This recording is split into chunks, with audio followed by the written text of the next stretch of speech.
Hey everybody, we'll be with you shortly.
Good morning.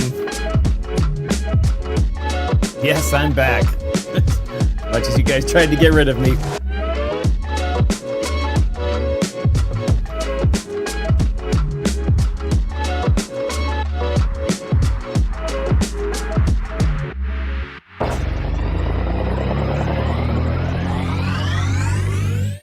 That's right, ladies and gentlemen. I'm back.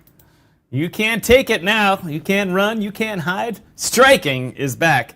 Good morning, everybody. Good afternoon. Good evening, wherever it is in the world you're coming to us from. My name is Tom, otherwise known as Striking, here in this wonderful digital media universe. So glad to be back at the DS here, hosting another episode of DYOR Live. That's right, DYOR Live here on the DYOR Media Network. It's big. It's huge. We got 3 viewers.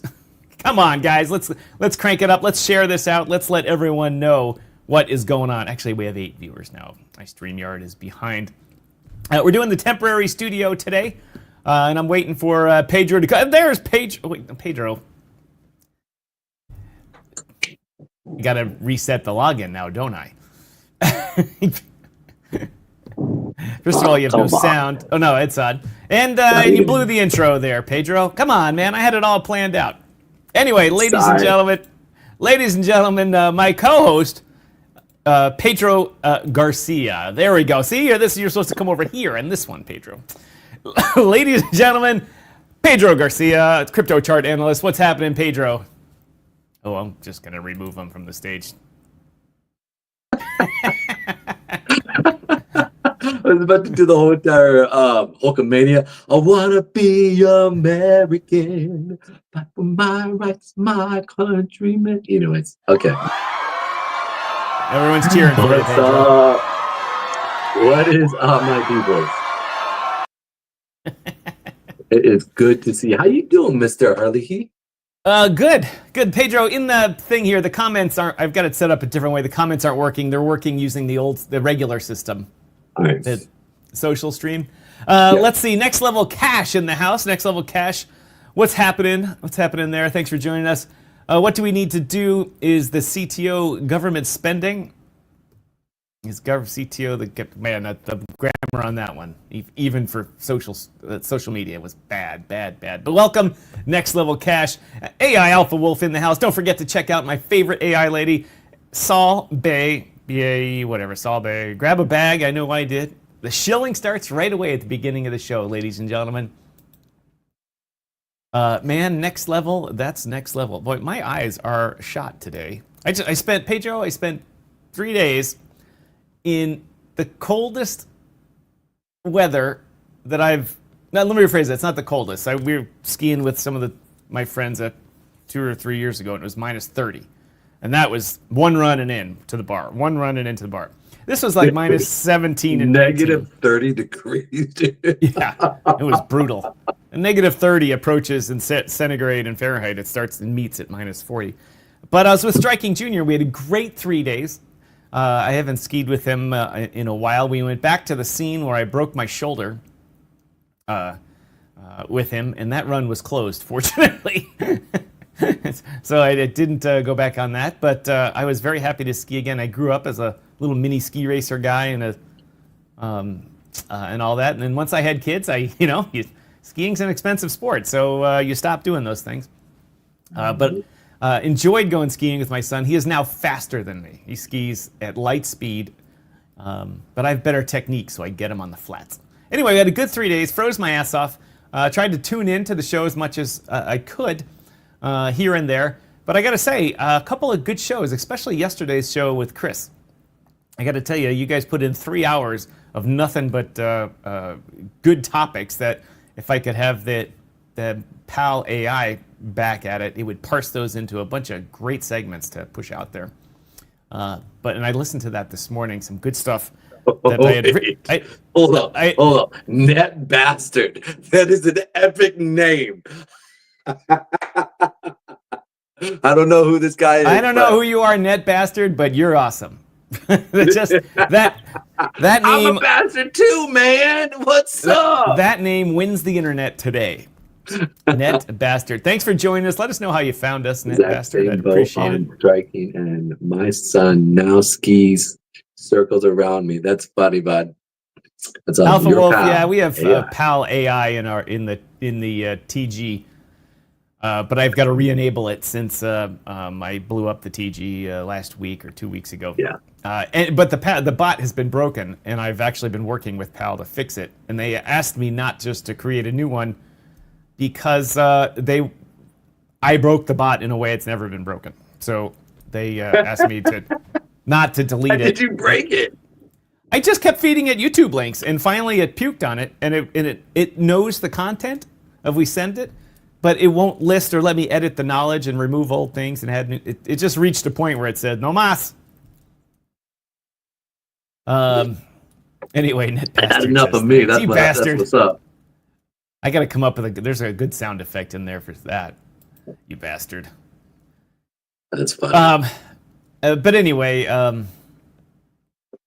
forgot what the hell I was saying. Anyway, Chuck Jansen says, good day. Tom is back in action. I am back in action. I'm a little under the weather, simply not because I'm sick, just because I'm tired. 3 days of skiing with a 22-year-old, and you're toast. I mean, you're done. And it wasn't even at altitude. We were in Quebec. Quebec, the mountains, the highest mountain is 4,000 feet. The base in Colorado is at 9,000 feet. And so the thighs were only temporarily screaming, but I did use the words of Pedro Garcia and with my son, and I said, Jack, your old man is reaching that phrase, getting old. And I said, I need to take the advice of Pedro and get all yoked up. And so I got to have, if I'm going to keep skiing, I need to have leg days. Get back at doing push-ups and doing leg days, because it was brutal, man. It was brutal, but we had a great time, had a lot of fun, did a lot of father-son stuff, and I never realized, how, because I didn't spend a lot of time with my son growing up after I started my business. I was traveling all the time. How disgusting he actually is. No. Let me retrace. You just got cleaned up by your wife. Because you've been married. No. Oh, no. This is a new level of disgusting. Well, first of all, in the hotel, it's probably been, I don't know, can't even tell you how many years, maybe 10 or more since I've slept in the same room as him. Gotcha. And it's like sleeping next to an idling steam train. The noises that come out of this kid, from breathing funny to snorking to coughing to hissing to, just because he's big. He's 6'5", and every time he moves, the bed creaks. The noise he makes is unbelievable. That's like, I woke him up in the morning. I'm like, Striking Jr. I'm like, You're like sleeping next to an idling steam train. But anyway, so I haven't put my humor to good use lately, so I've brought it back to the show. Dude, it's interesting, you know, like when we slept, right? Oh, no, excuse me, when we shared a room together. Right. Pedro and I shared a room in Toronto. Yes. And it was really interesting because you make weird noises as well. Sometimes, like you do. And I woke up one time and I was like, "Oh, that's him." Okay, boom. And I don't snore, but I have a sound I make sometimes when I'm on the wrong side of my head. Oh, is it? Okay, I didn't know. Like, but you like, this is striking crazy. Absolutely. And so it was so interesting because I'm sitting there and I'm like, and anything when I sleep in a new area, all sounds are new sounds. So I wake up and then after about a day or two-ish, I'll become accustomed to it. But you know, I think we were there one night. Yeah. Right? Yeah, one night. And I was sitting there going like up. No, it was 2 nights. It was 2 nights. We were there 2 nights. Yeah. Yeah. But it was weird because it was like when I just remember just being like, and here's the thing. What? Go ahead. I was gonna say you don't sleep with anyone right now, so any noise is like, what the fuck's going on? Yeah. Absolutely. So, but it's just funny. It's just like, whoa. So I just thought it was funny. Welcome, Jerry Molinari, to the show. Thanks for joining us. I really appreciate it. Today is Thursday. There's no defined topic. I put up on the when I was thinking about the topic for the show today, this bull run hits a wall, and it's kind of clickbait, but this consolidation period that we're in right now. But we talked about this. We knew this was going to happen. We did. However, I wanted to talk a little bit later in the show, after we talk about BTC in general, about how I believe, and many do too. I'm not a genius or anything. Or how this bull run and really this cycle following the halving is going to be different than the last couple. Everyone counts on patterns, and they're like, "Oh, it's going to be the same. It's going to be the same." And you and I have talked about this before, and it's going to be different in ways that we don't know. It's going to be different. It doesn't mean better. It doesn't mean worse. It just means different. And so we'll talk about that when we get back to it. But let's. I've cheated a little. I'm not using my regular broadcasting software because I was too tired to set it up, and I wanted a little bit better StreamYard experience. So I'm trying something here. 5-second rule. That's awesome. No. I don't. I made that mistake in my 30s. I dropped something, and it wasn't in the best situation, and I got worms, and that cured me of that one real quick. They're like, "Have you eaten anything off the floor?" Because this is what something like as if you would eat like feces or something. And I was like, "What?" I don't know what Pedro's looking at there. That looks like this isn't the best. And then I started cracking up and realizing, oh, that's Alpha Wolf US. You have been saying that you've been your predictions for the past few months have been almost spot on. They've been very close. But you're right. This cycle is going to be completely different. Kaching's in the house, ladies and gentlemen. Kaching, which I believe. That's right, ladies and gentlemen. I fixed the old sound box here. We've got a bunch of new regulars since I last updated this thing, so we're going to come up with some new sound effects. But I'm definitely, Net Bastard, if you keep coming to this show, we're going to come up with a sound effect for your arrival, and it's going to be epic. You bastard! That's hilarious. Anyway, we got BTC up here. In the past few days, people have been, if you think Twitter or X is the actual communication box of the world, you would think the world is ending, Pedro. Yeah. You would really think the world is ending. People are, oh my God, look, it went down and then it went up and then it went down and went up. And all I'm sitting there is learning Pedro mode, going into Pedro mode, And in Pedro mode, all it says is you guys being played by the market makers, and that they're going to do what they do, and they're going to come and hit Pedro's zones eventually. And so Pedro, tell us where those zones are for Bitcoin, and what is to come. Where did the week start, and where's it going to end? Cool. All right, so let's check this out here. It's really cool. So yesterday we talked about the zone, and it was when we just started with Chris. We got to BS a little bit, and so let's get to Bitcoin real quick. So we were just hitting the zone right here. It was coming up into the zone. And I said, "All right, guys," and I didn't draw, which I was frustrated with myself, and I should have, which could have given you guys a trade, but it was this hourly. It's actually 30-minute candle. About right here was my zone. I said about right here, and it looked about right. This was where the market was doing this, so that's what it looked like. And then the market came and hit that area, and I kind of drew this. I said, this is the area that you want to be looking to get short off of.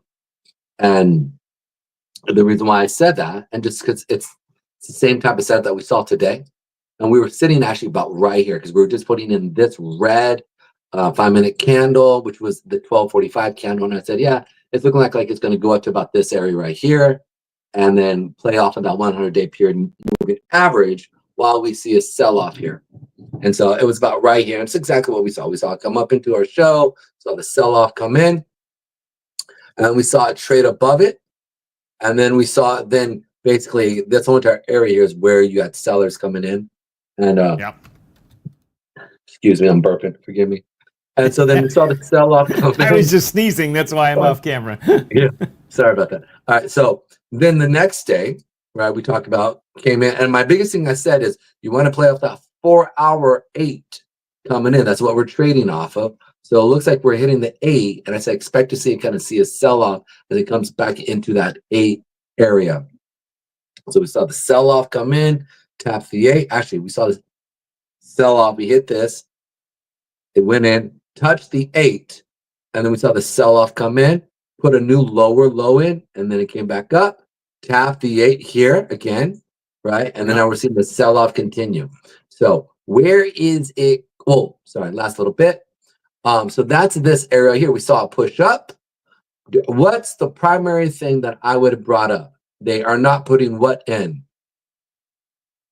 Wicks, the right wicks. Exactly. We don't really see any real demand wicks as we're pushing up, right? And we're seeing, you can see here on this downtrend here, we see more seller wicks than we do see buyer wicks, even though it's going down, which means they're putting in their position to drop it. So one last final push up, ding, ding, ding, and then we see it come down. So this area here, I'm expecting us to see that we talked about the 90,000 area first to hit.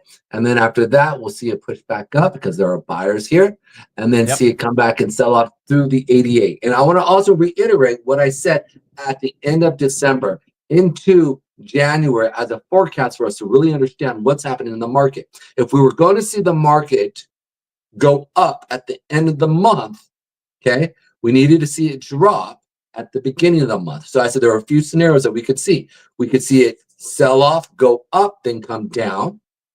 Or we could see it go up first, then come down.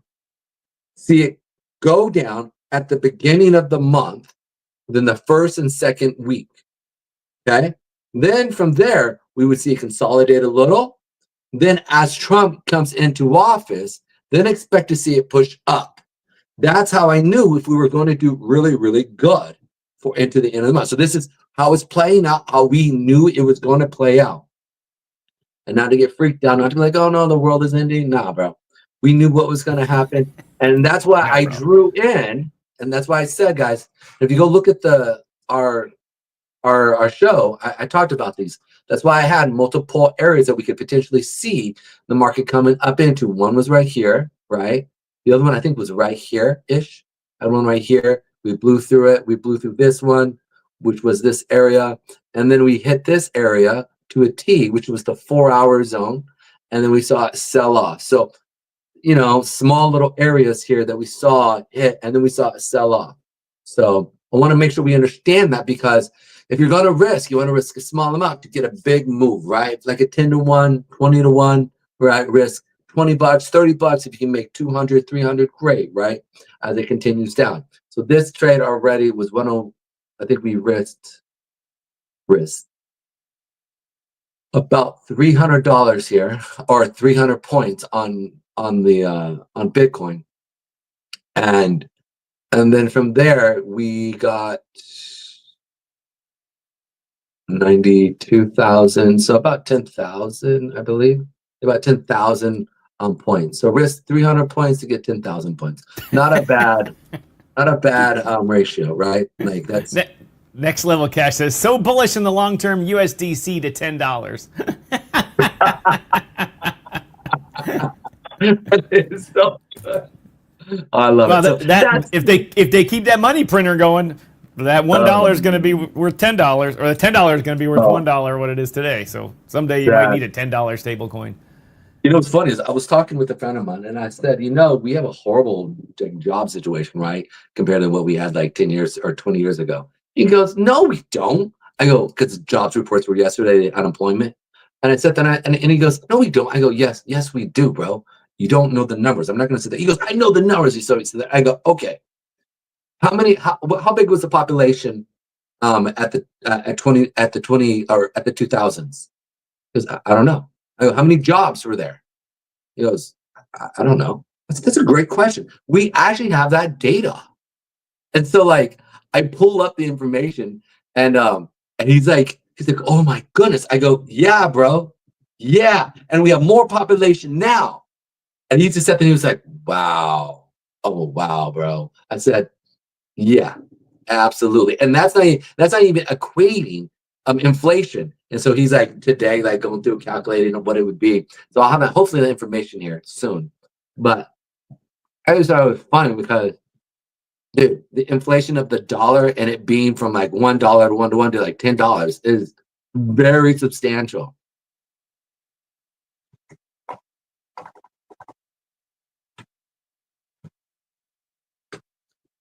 Can you answer me?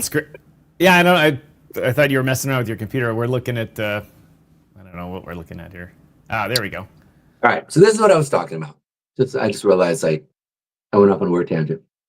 Okay. Happens. Yeah, you know me. I never go on tangents ever. Rollin' Rod, welcome to the house. Thanks for joining us. Rollin' Rod. What's up? By the way, we have the new guy. I love Net Bastard. What's up, dude? What's up? How'd you hear us? How'd you find us? I may have missed it if he answered that. Well, before you get into that, Pedro, Crypto Mike in the house. Crypto, and I've got it back. Oh, I just turned it off.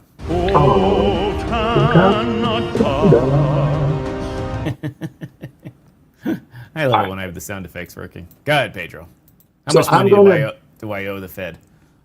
Yeah, so I'm going to show here real quick. Or how much do they owe us? That's actually the real question. All right, so I'm going to type something. How big was the U.S. population in 2000 and boom, okay? Just want to make sure and the reason why I want to say that is because of this right here. Okay? Boom. Workforce, that says. Oh no, we'll go into the yes. This is important. Okay, population. This is in correlation to it. So we had about 281 million people.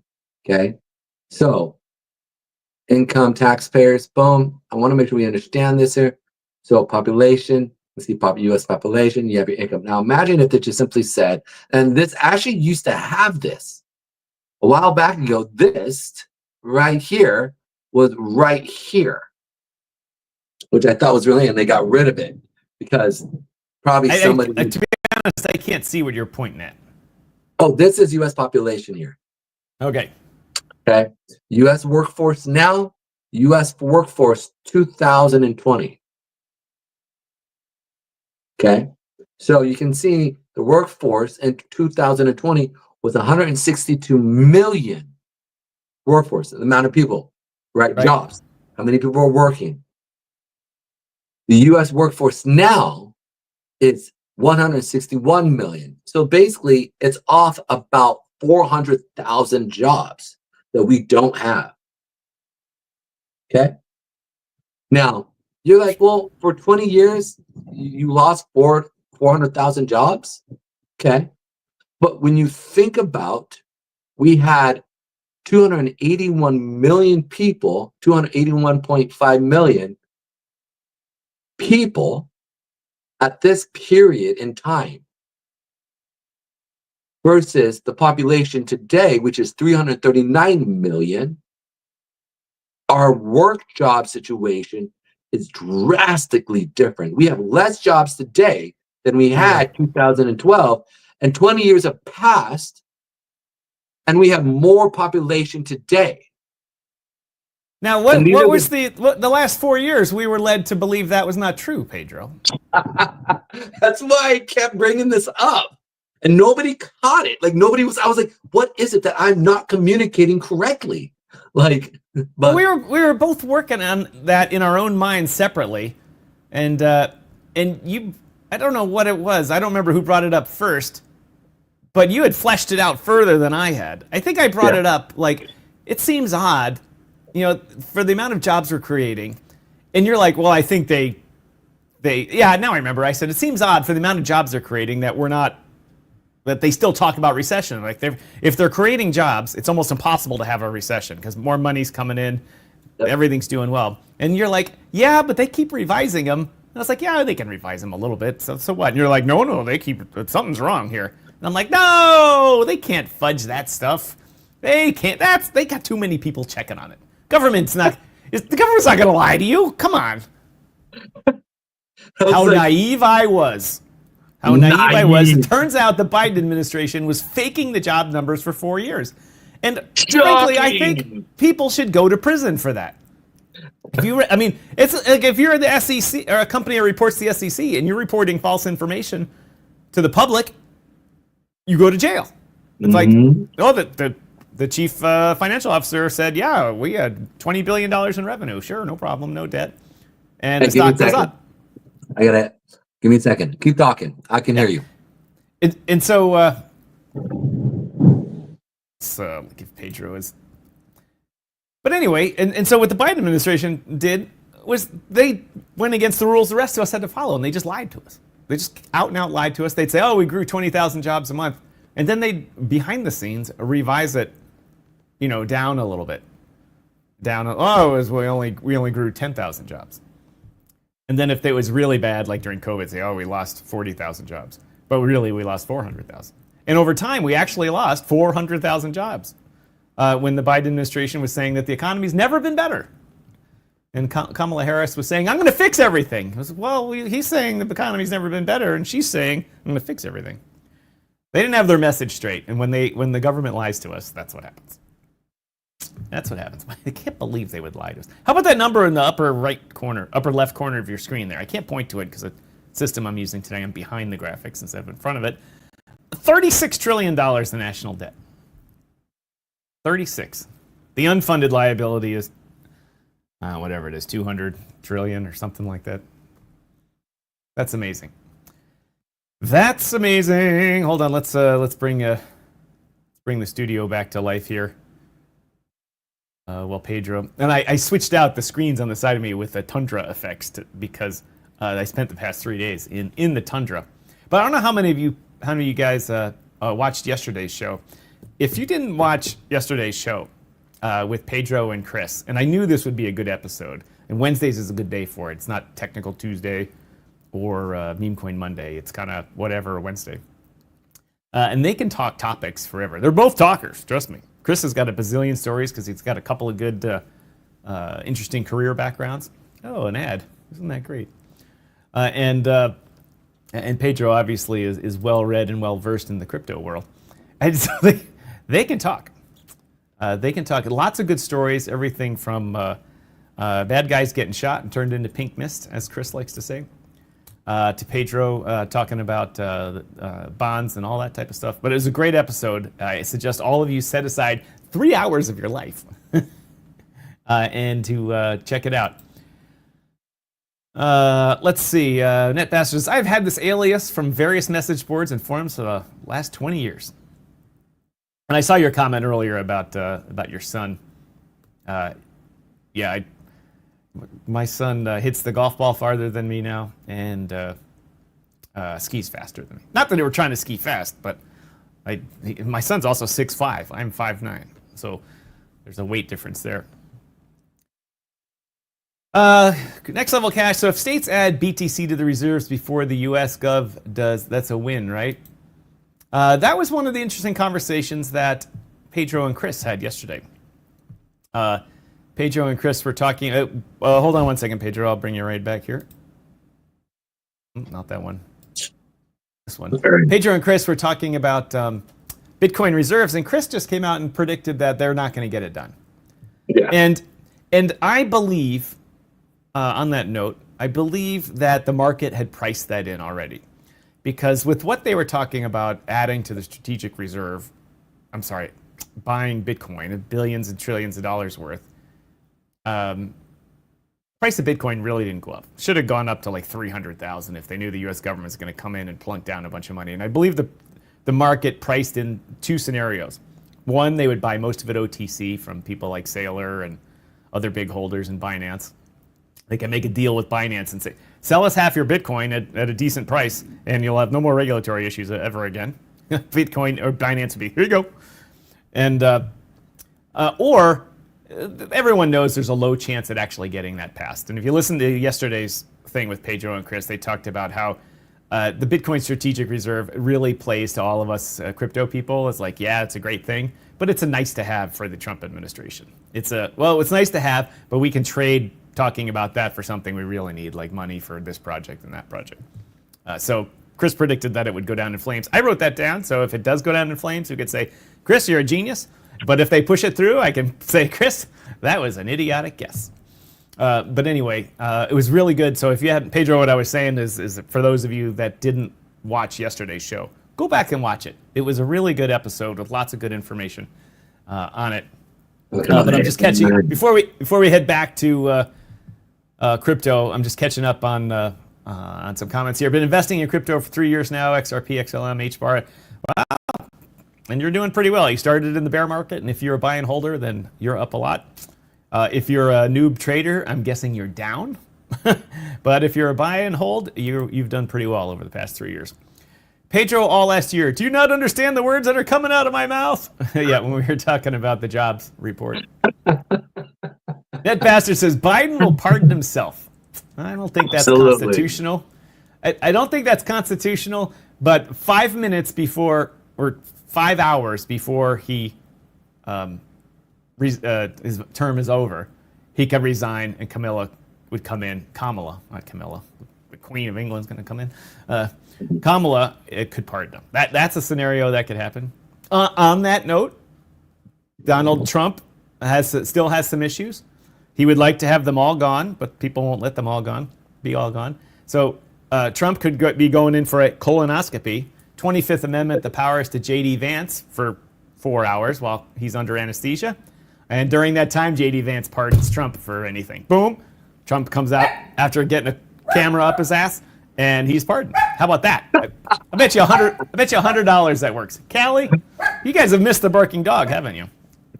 Dude, that's actually brilliant, but scary. Yep, certainly is. Certainly is. And here's the thing: he could pardon him. What is it? Also in the future, right? Anything future?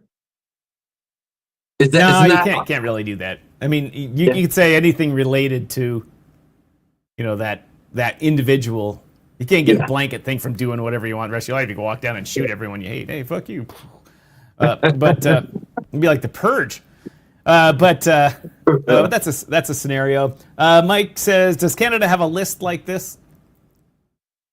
You mean like the debt clock? The U.S. debt clock? I don't know, actually. I would assume that they would, because it's just more money. I know that you know what? Give me a second. Not like this, but what they do is we do have some. So there's called the world debt, right? Like the U.S. debt clock, but there's also all the world's debt. So you have China's debt, 15 trillion, and their GDP is 18 trillion. Germany's debt Here, so as you can see right here, I'm trying to think. Here's Canada. So your guys' population is 41 mil. Your national debt is 200 trillion, and you guys are 2.6 trillion. 2 trillion, not 200 trillion. Sorry, yeah, I'm sorry.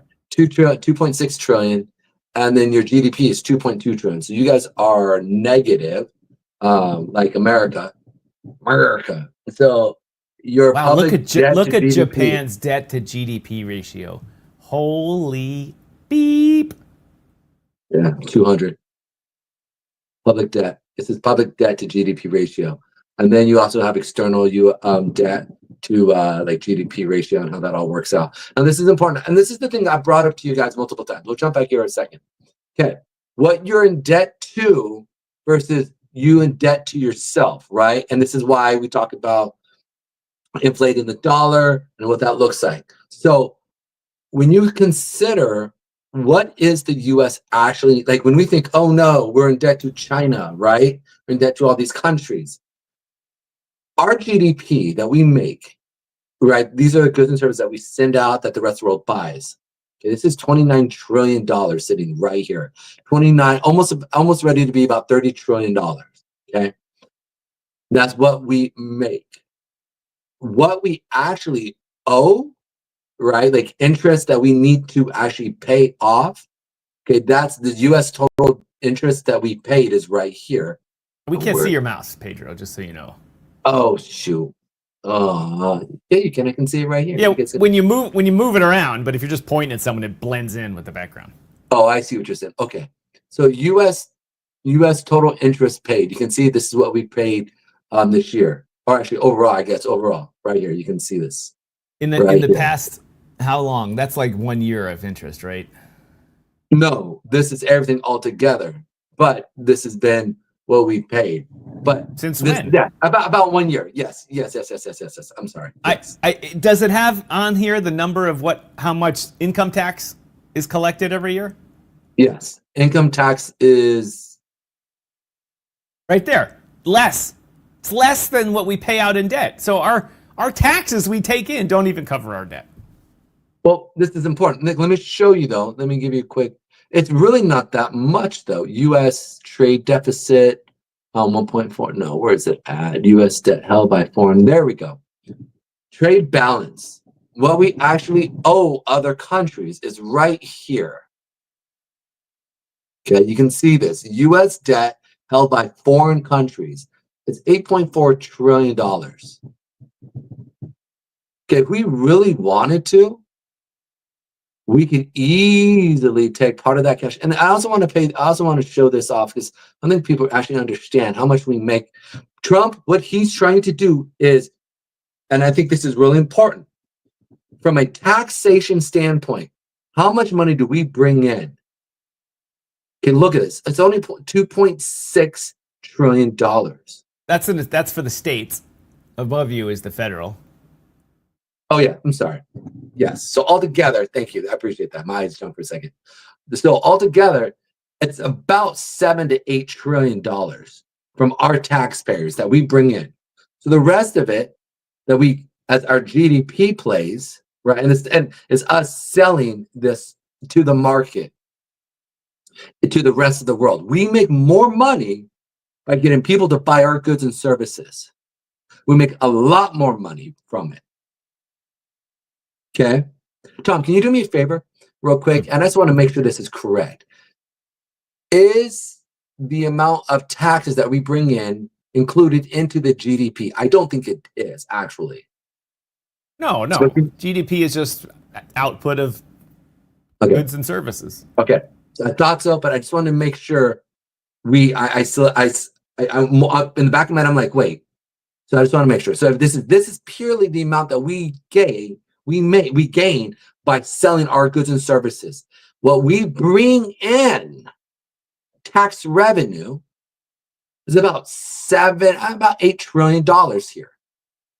Okay. If we want to, just our taxes, not what the government, not what we make, but how we wanted to, if we were to tell the government, go after yourself, this is what we're going to do. We want to clear everything out. In 1 year, we could pay off literally our debt.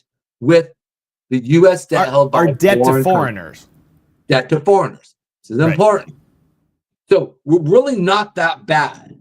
The biggest issue is the actual economy itself. Whereas if we could get people to buy, this is why I go over our dollar. Every technical Tuesday, we go over our dollar and where we stand. Because when we have a low dollar, people want to do business with us because American goods are solid, legit, well-made products. We are on the upper... Too legit to quit. Sorry, I had to add that. All right, so in that same sense, if we were to drop our dollar, increase our output of our oil, okay, and then in addition to that, and this is, people would want to do business with, especially the Western world. Western side that really promotes democracy, they would do business with us. And this right here, the U.S. trade deficit would go down. This is the imbalancement. This is the unfair imbalancement that we deal with, that Trump keeps talking about, the trade deficit, all the issues that are happening. This is the money that we are losing, U.S. trade deficit with China. The people like you, it's all here. It's all right there. And people will say, no, it's not. No, dude, this is legit. And so, go ahead. Sorry. And so on the back end, if we were to simply just, let's say 2%, let's say 3%, let's say we all decide to go on a blockchain system and get rid of Swift system and actually do it that way, we would literally increase production literally overnight, because it's seamless transaction and there's not a 3 to 4% compounded interest that is deducted from transfers of money. So that income here in America would top. And we're talking, and that amount of money is that's 3% of this GDP money that would go, that gets transferred, that money gets pushed out. We send cash. So I'm going to say it's 3% of this, but it's a dramatic amount. So just that alone, going through that, doing it that way would increase. But also him doing some of the stuff he's trying to do. Yes, it's inflationary. I'm not saying it's not. But if he can jumpstart the economy and get people to actually start paying what they should, and us being at an unfair advantage, right, through tariffs, or other countries saying, you know what, we're not going to screw you over by charging tariffs on you for your goods and services coming into us. So this then would go up because people would buy more of our goods and services. So it's this, and people don't realize that. Now there's more to this and I would love to go into, but this in a nutshell is what I hit on like a lot, because this is a big deal. Go ahead. Right. Well, one of the things I wanted to address on that note before we go off to our first commercial break of the day, is that when you were talking about paying off the debt that we owe to foreigners, we could fairly easily do it, and of course we can do it by just printing more dollars and not selling the bonds, just increase the money supply. Have JP Morgan just give everyone a big check for $8 trillion, no problem. But obviously there's obvious downsides to that. But one of the things that the whole world is talking about, and it's being pushed, by the Russians and the Chinese drastically, is that our economy is going to collapse. The money, we can't sustain the debt.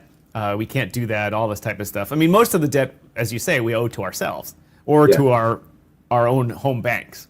So that's all somewhat manageable from a control perspective. And the debt we owe to foreigners, theoretically they could all dump it at once and drive the price down. But then, of course, they're losing out on huge money doing that too. It's a well-balanced system. But one of the important things that everyone has to understand is also trust in economy is a perceived trust. It's not like there's gold in the old days, backing it one for one.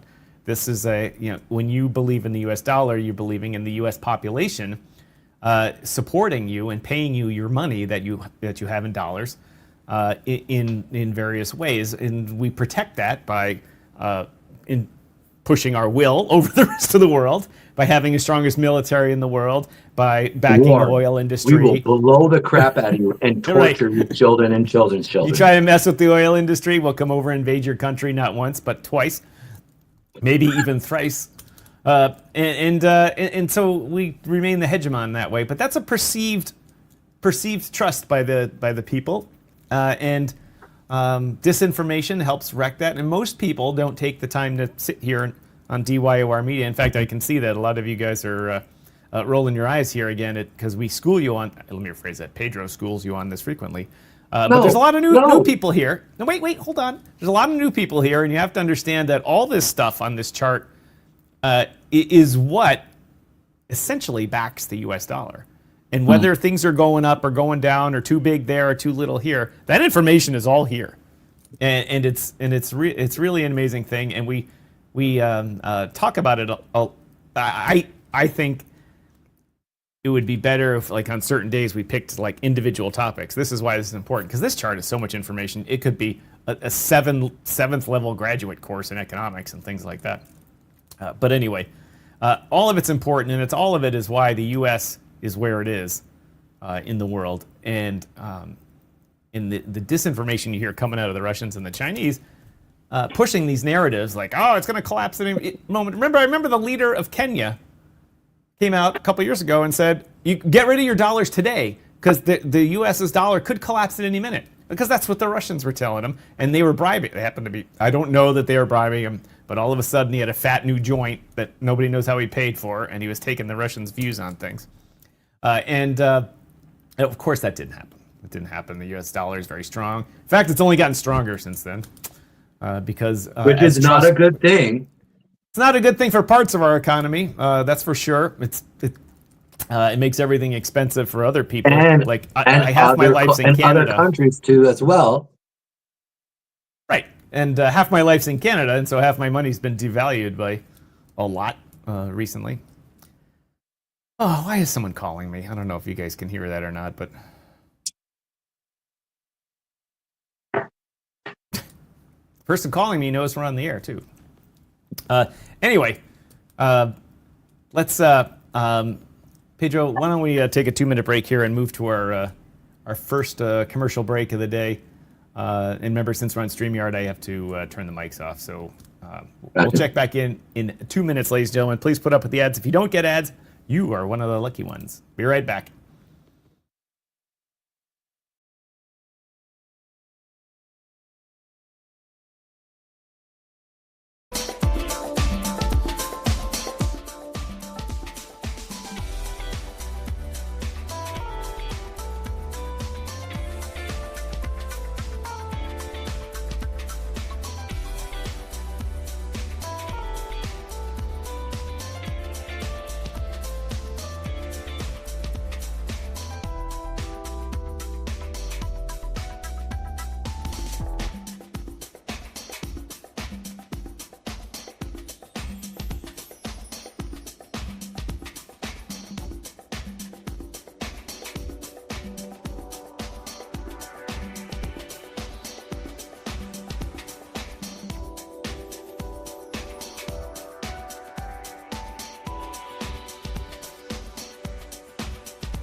All right, ladies and gentlemen. Thanks for putting up with the commercial break. Like I said, if you didn't get commercials, then you're the lucky one. And it's a cold day here in Ottawa, as you can see by outside. That's not the real outside. And where's my co-host? Oh, there he is. All right, Pedro. I'm going to talk briefly about the topic of the day here. And the topic of the day was what you guys just saw on the thing here. Bull run hits a wall here. Why is this kind of run the same, Pedro, as before? These are obviously all rhetorical questions, but you can answer if you will. Why is it the same? Because there's a halvening, there's an up and a down, and if you look at the chart, expanded all the way back to 2010, it looks relatively the same. Like there's a halving, here's what it did, here's a halvening, super cycle halvening, sometime super cycle halvening, super sometime blah blah blah. But if you look at the chart, it's starting to round off at the top. It's not doing the same thing it did in 2010, 14, 18, 22, whenever the other halvenings were. It's just a little different. But Pedro, what's the biggest difference this time around than the last halving? You know, I gotta get rid of this music, it's too loud. If I'm saying that, you know it's something. Well, I believe because of literally the government, and I believe, like, this is where we got into it with Mr. Alexander, is I said that I believe the government is going to have a Bitcoin reserve. Right. You do believe that, but the overall cycle is different. What's different from where the money's coming from this time? Oh yeah, very much from the institutions. Institutions are really putting money into the market, really trying to create a way for crypto to become an asset versus an actual way of life. But either way, it's still money being put into blockchain, and the idea that decentralization is becoming a way of looking at a market and almost causing money free flow in a sense, right? Versus actually having to go through traditional markets, and that the banks are out there really trying. Wait. Hold on. I asked you basically a one-word answer question. He said, "What's money is coming from institutions now? All of a sudden, a little bit in 2017 and 18. Obviously, there was a big rush back then, but now it's totally different with where the money's coming from and where the money." And expectations for returns are different. In the day, expectations of returns are 2x, 3x, 5x, 10x. You know, in the early days of Bitcoin, you know, it goes from $10 to $900, and everyone's like, "Oh my God, it's so awesome." In banks and institutions don't have expectations of that. They have 5%, 10%. Hey, if we can make 50% or 100% on this stuff for a while, great, awesome, that's great. But you know, if you look at the company averages, they always go back to the mean over time because they invest in shitty things too after a while. So they're looking for that stuff to grow well. So what do the big institutions do, Pedro? And everyone needs to know this. What do the big institutions do when they put on a big play for $100 million? What do they do on the other side, like bookies? They talk smack behind it. They hedge. They hedge and they lay off the bet to cover themselves and to manage the risk. And so you see this every day because, Pedro, you use the Chicago Mercantile Exchange as one of your tools. And what's the biggest thing on Chicago Mercantile Exchange in the digital asset world? Bitcoin futures. Yes. All right. And so the money, you guys don't realize how much money goes through the CME futures markets. It's massive. But the Bitcoin futures markets is so massive because the institutions are in there. They're either betting with their hedge fund money or they're hedging, taking an opposite position in order to lower their risk. And they change their risk at different times. When the market is consolidating, they're like, I don't know which way it's going to go. So they basically don't make or lose any money at all. And then when they see it going one way, they turn their hedges down because they want it to make money as it going up. So that go ahead.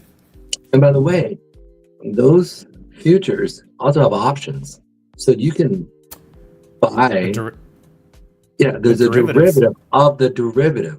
And this is where I was actually trying to talk with, and I should have brought this up to Chris yesterday, because he's like, what's a derivative of a derivative? I go, there's already derivatives of derivatives right now on Bitcoin. And those are a 10x of what the financial firm. So these options, and you're very familiar with options, it's about 10x of the point. He says, so if you think about it, you have Bitcoin move, $100. Okay, I'm just going to say this. It's 1-to-1. You have the CME, which is $25 per move. And off of that, you have options in the CME that are 10 times. So it's 250 times. Right. So let's talk about the amount of money that's needed to overcome those. Now, when Bitcoin went from 2010 to 2014 in those eras, and it moved from a market cap of 50 million to 100 million or to 200 million dollars. That's a lot of money, but in the financial world, that's like a junior trader's account. Yeah. And sure. Like the new guy, they're like, here's 100 million, go figure out what to do with it. And so it's easy to go to $1 billion market cap. Just as we see with the shit tokens, shit meme coins. It's easy to go to $1 billion without a ton of money coming in. We're at $1 trillion, and then we're at $2 trillion of Bitcoin. Now, if people want to see serious returns, that needs to go to 4 trillion, to 8 trillion, 12 trillion, that type of stuff. But that's just, in the past, Bitcoin's price went up because a whole bunch of people are like, you got to get on this freight train. Come on, you just got to get on. So people are buying and holding and just pushing the price up because there really wasn't any sellers until somebody said, I'm going to take a shit ton of profits. And then the volatility would kick in and they would go down by 90%. And then it would go back up because they're like, you got to get on this freight train. Now, there's a ton of sell pressure. And it's not like because people are cheating it.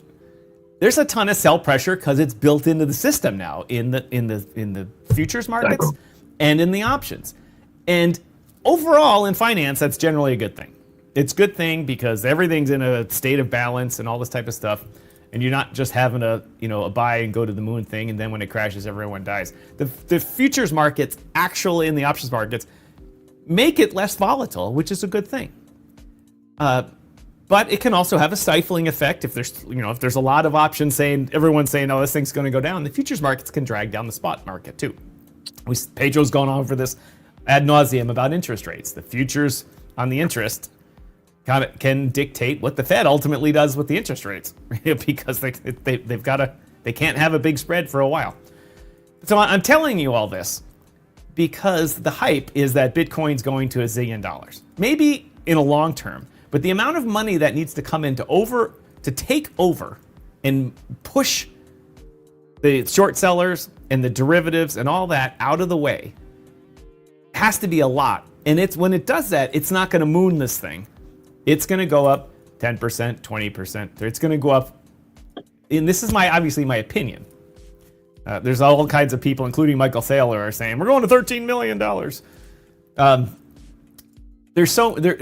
There's so much money or sell pressure that's built into the system from the futures markets and the options and derivatives that we're not going to have the same bull run cycle in Bitcoin. We may have the bull run in altcoins. That's totally, I don't know anything about that. That's just pure madness. If the altcoins all of a sudden 10x, which they seemingly have every October for the past few years, then that's a good thing. But with Bitcoin, it's a mature market now. And a mature market means that it's very liquid in all levels. Now, that being said, the liquidity itself is still low compared to like the stock of Ford Motors. There's still not a lot of actual cash in Bitcoin. With $2 trillion market cap, that means there's what, Pedro, 800 million? No, I don't know what the ratio is. There's less money in fiat sitting in exchanges, sitting in Tether, backing that market cap. I mean, most of the Bitcoin isn't, coming out of miners anymore. Most of the Bitcoin exists. Yeah, right. And so no, I totally lost where I was going with that one. My notes ended I really there. don't, because I totally disagree with you, but it's all good. No, go ahead. Go ahead. I may have explained it poorly. Well, the economy is based in Bitcoin. If you think about adoption, okay, people actually buying Bitcoin, like mom and pop is going to buy Bitcoin. 50% of America will own Bitcoin. Whether it's $100, directly. no, they'll own Bitcoin. Because what's going to happen is that 1 to 2% that hold, they're going to make good money. And then half of those people are going to tell that all you need is one guy to tell another guy who will tell another guy. We all know if I have a bad experience in a restaurant, I tell at least 10 people, don't go to that pizza place. It's trash. Okay. And if I find something extreme that's a good car place, care to the show. and if I find something that's really good, I say, yo, eat that place. This place is fire. And most of the time, that friend will go and bring another friend to go try it out. And if it's fire to them, then they tell their friends, and it's almost ad nauseum. Before you know it, 2-3 years, that place you can't even get a place in because it's so good. So it's the same idea with Bitcoin. Everybody's going to learn how to use the blockchain. I don't think so. I think so. Because I think they're going to, as they say, abstract that skill right out of it. And in 10 years, nobody will be talking about blockchain except the actual devs of blockchain. You'll be talking about utilities. That's just the financials. Man, my arm is fading away here. I believe ultimately people, I don't think, will understand blockchain at all, because it'll be like like we've used this example before. Like when I say, when you're driving from here to Toledo, you're taking the highway. You're not driving on the new reinforced concrete ribbon. Oh, honey, I'm gonna go take the concrete ribbon to the and then transfer. We're gonna go to the second layer pavement. Good point. You used to say, I'm gonna take the road, drive the car. So I think it'll be like that with blockchain eventually, in the techies and those of us that follow it will obviously do it. I mean, the world of concrete is one of the biggest trade shows in Vegas, and so the people that build roads, they still talk about it in detail. And so that'll still go on, but the general population won't. They'll buy Bitcoin. They'll invest in it through MicroStrategy. The 1,000 other companies that are going to buy it and put it on their 1,000, 20,000, 100,000, however many it's going to be. Because here's the thing: they'll be able to utilize and get a higher interest rate by taking that block or that Bitcoin and make 10% off of it just sitting by liquid staking. It's not hard to liquid stake. You know what I'm saying? Whereas I once you sit there and tell somebody, hey, you can go and you can buy this thing called Ethereum, Bitcoin, USD. I've got a conspiracy theory for you, though. Go ahead. And you can sit there and literally make on liquid staking money on the US dollar or your Bitcoin. I mean, that to me sits there and goes, and they're like, how much? And you're like 7 to 8% sometimes, some years, 4 to 3% on other years, based off what's going on with interest rates. And they'll Welcome, be like, Carmen Crypto to the show, Chumbalone E extraordinaire. Sorry, Pedro, go ahead. Yeah, and they make real money. Like, why am I going to sit there and just let somebody, like, if I sit down there, I was telling a lady that I was talking to, and I said, right now, your dollar, you make 4 or 5% at the most, or 5% in interest rates. She goes, yeah, it's going down now. I go, because of the Feds, I understand they're dropping rates. But you sit there, do you have any capital appreciation on it? Because, what do you mean? I go, when the US dollar goes up in value, do you receive any money off of that? She goes, no. And I said, exactly. Well, imagine if you have Bitcoin, you have it going, it has capital appreciation, but it's almost as good as a bond. Why would you not want to take part in that? And on top of that, you get 4 to 5% on a central exchange. She sat there and was like, how do I do it? It was actually pretty easy. This is a unique case you're talking about, Pedro. Because no, it's not. It's Ethereum. I'm sorry, go ahead. I believe few people will do that. What I believe is that most of the institutions that own ETFs and own other investment vehicles and invest in these things will do it, and they'll earn 8%, and they'll only pay the people that they're getting 4%, getting the money from. Just like the banks take your money They earn 8 and 10% on it, but pay you 1%. I think they'll do the same thing. And I think guys like me and you will go through and say, hey guys, there's a way to do it where you can actually make money and actually pull the banks out. And then they'll try to be laws. And then me and you and other people like us will sit there and go, no, that's unconstitutional. That's not right. And then finally, and the next day we'll end up falling off an 18-story building. Or we'll be like, that's not right, government. Like, not the government. And in related news, Tom was found in the pavement outside a hotel he was not checked into. Oh wait, I'm sorry, that's Russia. Anyway, but to sum up my diatribe today, since the halving this time around, in this bull run, in this super cycle, is going to be different. And make sure that everyone, all of you, understand that you're not the player in the game anymore, that the big institutions are in it, and they're in it to win it, and they've got more firepower than you. So protect yourself. Take profits. If you've got something to buy and hold forever, then don't worry about it. Just forget about it. But remember, you need to take profits when you can. Have a plan on how to invest and meet those goals, and then reset yourself. Reset. As the market changes, reset your plan. Take your profits. Do that type of stuff. Because the market, as you've seen Bitcoin in the past few days, just go up, really down, really fast. That means a lot of money's moving. It means big players are moving that market. And you're not the person that can move it. You're the person that's going to get ass wiped by it. So like I said, my diatribe's about it being different this time because the big money is truly in the house now.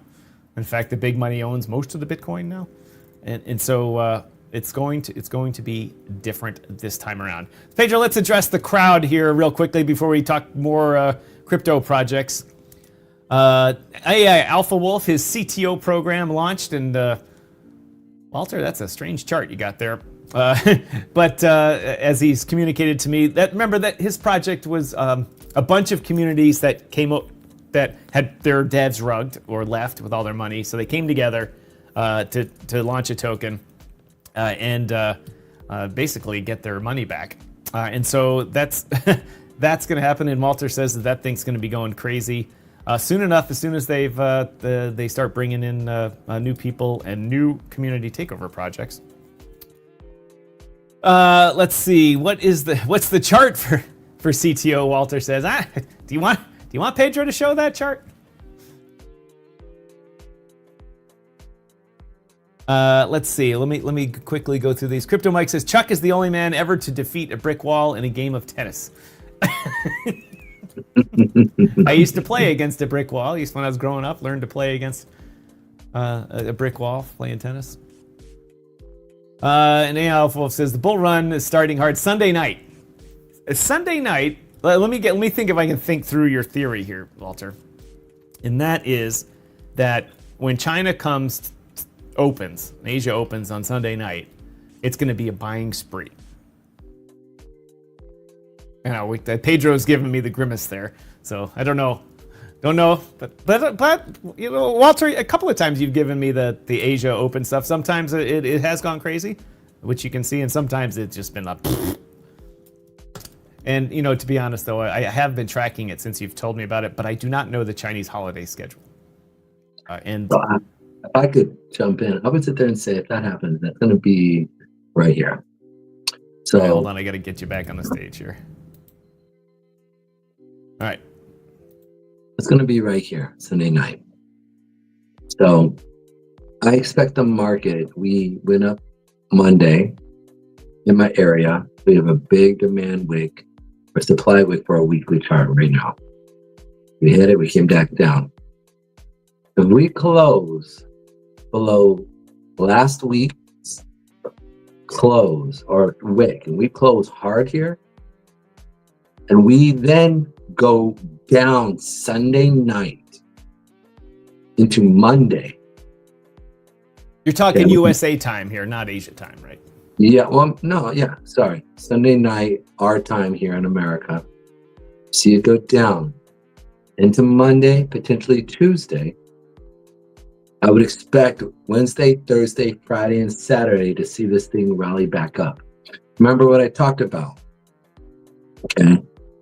But If we close below here and we go up Sunday night and the Monday, like you're expecting, Walter, then Tuesday, Wednesday, Thursday, and Friday, we're going to have a sell-off.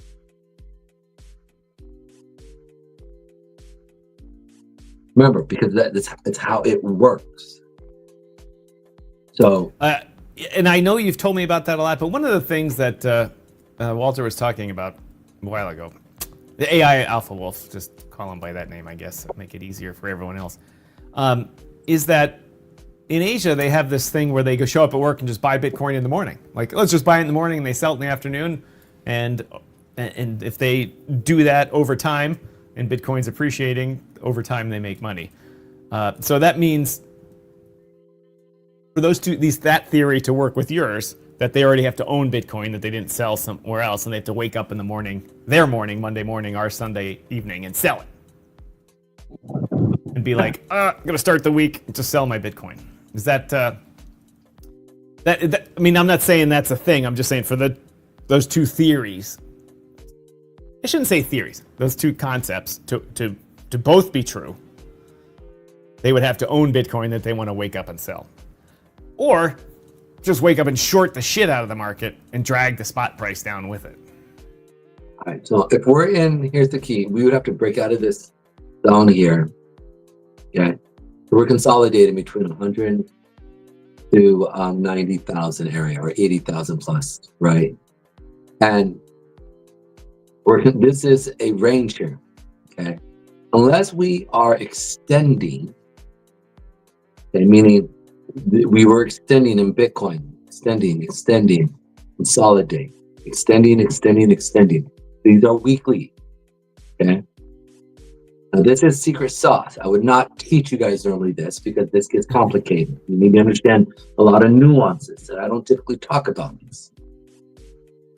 But if we're in an extended period in time where we have, they call it extended range candles, where it's going to build. I always talk about the volume, right? We see green volume building, then we see a red candle for the week with short amount of volume. Okay, then we'll have another extended week. It's not what we see here. We're not extending. So I would need to see, we're already starting, right? Like today's Friday, it's potential. You could see that, but we're not in, and we're not, typically this happens at the end of the month. See this right here was back the week before the month. See how it looks. This is how it looks. It's at the end of the month. And we see it. See right here, boom, towards the end of the month. But this was the beginning. So it finished the beginning week, and then that week we extended. So that was an extended period of time. You know what? I think I've been missing a little nugget of information from what you're teaching me. Let me rephrase that. I misunderstood something. When you say we're going up at the beginning of the week, we're going down at the end of the week, my brain registered closing prices. Like if we open at 100, we're going to close under 100. But I think what you're trying to say is if we're trending up when the week starts, we're going to trend down when the week ends, but the price could be higher, even though it's going down. Am I correct, or am I making shit up? No, yes and no. Because look, they make money. Remember, they make money both ways, right? Speaking of that, you should plug our sponsor, and then I'll go right into this. Ladies and gentlemen, if you want to learn to trade long and short, or any way in between, you need to click this QR code right below me and use BitFi. BitFi is a central exchange based in Seychelles, Singapore, Hong Kong, somewhere that is actually allowed to trade in the US. And you don't need any KYC until you get up into some large numbers. What those numbers are, I don't know because I am not in the large number zone. But if you need to exchange one crypto for another that you can only do on a crypto exchange, BitFi is your place to do it. If you want to learn to go long or short in the futures markets, BitFi is the place to do it. If you would like Pedro and I to explain how to do these things, either with leverage, and so you add a little bit of risk to your profile, or without risk, and you just learn to sell them what you don't own, kind of like, as they say, the U.S. government, then you too should open an account, and you get some free monies when you do it too. You get all kinds of rewards up to $2,800. This is an old graphic. I think it's more than that now. If you deposit USDT $100, they will give you 100 USDT to trade, and you can go long and short with that stuff. And so you should do that. I think Pedro, up to 33 people have signed up for it, but Nice. very few of them are trading on it though. I can't see what people's balances are. All I can do is get a report from them saying you've had this many people sign up with your report code, and they say of those, these accounts are active and these are not. Only like 3 are active. Most are not. They've just signed up because I've asked them to. Now we want to teach you to do more with trading, and as Pedro says, as we get closer past the Trump inauguration, we're going to switch up the show a little bit and have a trading segment probably. Pedro and I need to figure that out, but we're going to do it with our sponsor here, BidFi, as long as they play ball with us. So that was my sponsor bit there. Awesome. So on the back end, when I'm looking at this market, want to look at it like this. Whether you're going long or short, they make money. So if they short first thing most of the time, and it goes down the majority of the time, you're going, if you stay long, saying like Sunday night, it goes long, they go up. Sunday night into Monday, and you make money, well, get out on Monday because they're going to most likely drop it. That's just how it works because they need to make a profit. They sucker you in. Like, you're not understanding that they use you as fodder. You're literally fodder to them. And they bring you in to sucker you in to turn it around. Right? So for every buy, you need to sell. So people, if they first start to push it up, you jump in. And here's the thing, Alpha. Well, I can go back and look at the charts. So you give me your entry point, and I'll sit there and say, all right, let's play. No problem doing that. But dude, if you've been doing that since this year, you can see, dude, if we went up first, went down, then closed. We went up first here, then came down, then closed. These are weekly charts. This is since March. And we can go back days and go, all right, this is where you started. Boom. Right. Right. No, I think the question in my mind still remains though, is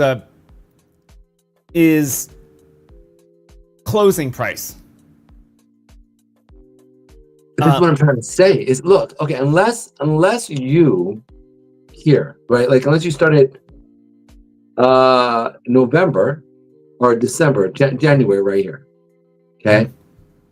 We opened here, we went down, you made money. If you decided you went long, if you went short here, you lost money. So how do you know what direction you're supposed to go? I know. Okay. No, finish your thought process. Sorry. So like for this to finish down, this had to first go up or go down, then go up to go down. Okay. Right here, for this to close, and we can literally go back to the days and follow this in the week because you have to create the wicks.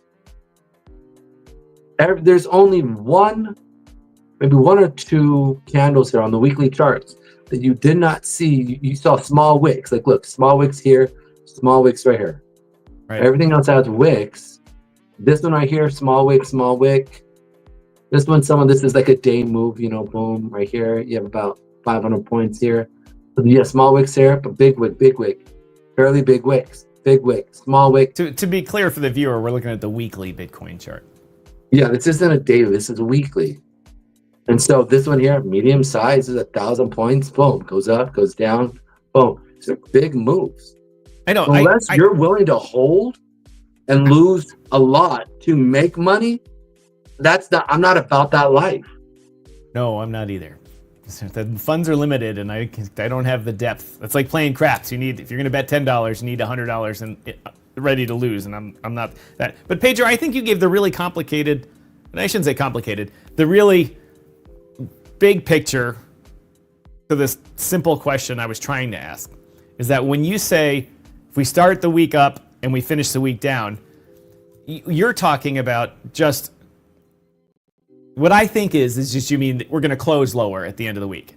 But You're talking about, the answer is yes, we're going to close lower, not just the uptrend at the beginning and the downtrend at the end of the week, but the downtrend could still be, the price could be higher. You're saying it's going to close lower than the opening price. Of that week, most likely, yes. Okay, that actually clears a lot of stuff up for me then.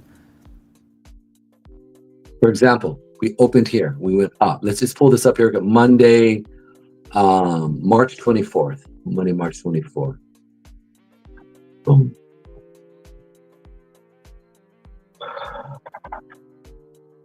Fire Chicken coming to us from the X feed. Thanks for joining us on the X feed. On the dark side, I happen to run X in dark mode, so it's definitely the dark side. I run everything in dark mode. I don't know why anyone would use non-dark mode. It's crazy. But anyway, thanks for joining us on X. Some good viewers on X. Pedro, on the regular show, we're up to 128 viewers today. Good Thursday. Good Thursday show. That's on YouTube, and on Rumble, we're at, I think we're at 742 million. But for all of you people watching us on Rumble, all 10 of you, click that like button. We'd appreciate it. Oops. I clicked it too. But thanks. Remember, you viewers watching on Rumble, thanks for joining us. Rumble's been very good to us. Chris from Rumble, if you're watching us, he's the CEO of Rumble. I doubt he's watching us. But anyway, drop a comment. Remember, you don't have to pay to join Rumble, you guys. This is a common misconception. They're trying to get you to pay with Rumble Premium, but you can just create an account. You can use your Google account or Gmail or whatever and log in and hit that like button and comment. We'd appreciate the comments over there. Currently, Fire Chicken's the only one commenting. And Saduli and Mikester aren't watching today, apparently. Anyway, so thanks to everyone on Rumble. I see Pedro pondering here. No, I'm not. I mean, we need a sound for Pedro's pondering.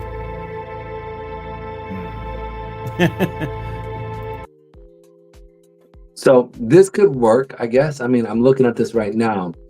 On a sideways pattern, it's not going to work. On a pattern where the market is trending, it will work. This depends on, typically, we are trending, 40% of the time we trend up or down. So 20% up, 20% down. 60% of the time we go sideways. So that's the biggest issue. Wait, hold on a sec. What was that, those ratios you just said? So 60% of the time we go sideways in the market. And the 40% left is divided into 20% up and 20% down. So that means for us newbies, or if it's on an uptrend, so if it's an uptrend, maybe 40% or maybe 38% up, and then we come down and go down. But I think what's important is that 60% number, from a new guy perspective into trading, is that 60% of the time, the market isn't doing anything other than going sideways and consolidating. And those are periods of great danger. And I'll tell you why, because of personal experience. The first time I went at the crypto futures markets is during what I can now look back and see as periods of consolidation. I was betting on,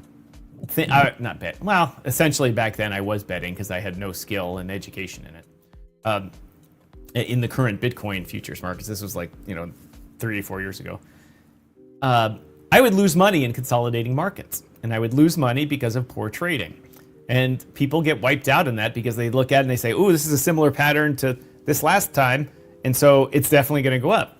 And so I would take a long position and then quickly get stopped out because it would just go down a little bit. I would use too much leverage or whatever. And you do that 10 times, and all of a sudden your $500 is now $89. And you're like, "Well, this sucks. This trading stuff, this sucks." And so 60% of the time, you're in this danger zone that unless you relax and either don't trade, or you learn to trade properly, which Pedro is helping me do now. If you learn to trade properly, you can make money in a consolidating market because there's movement. There's price movement. There's a little bit of volatility, not a lot, but there's enough to move the market around. And if you operate on small scales with the right amount of money and the right amount of risk, you can do that.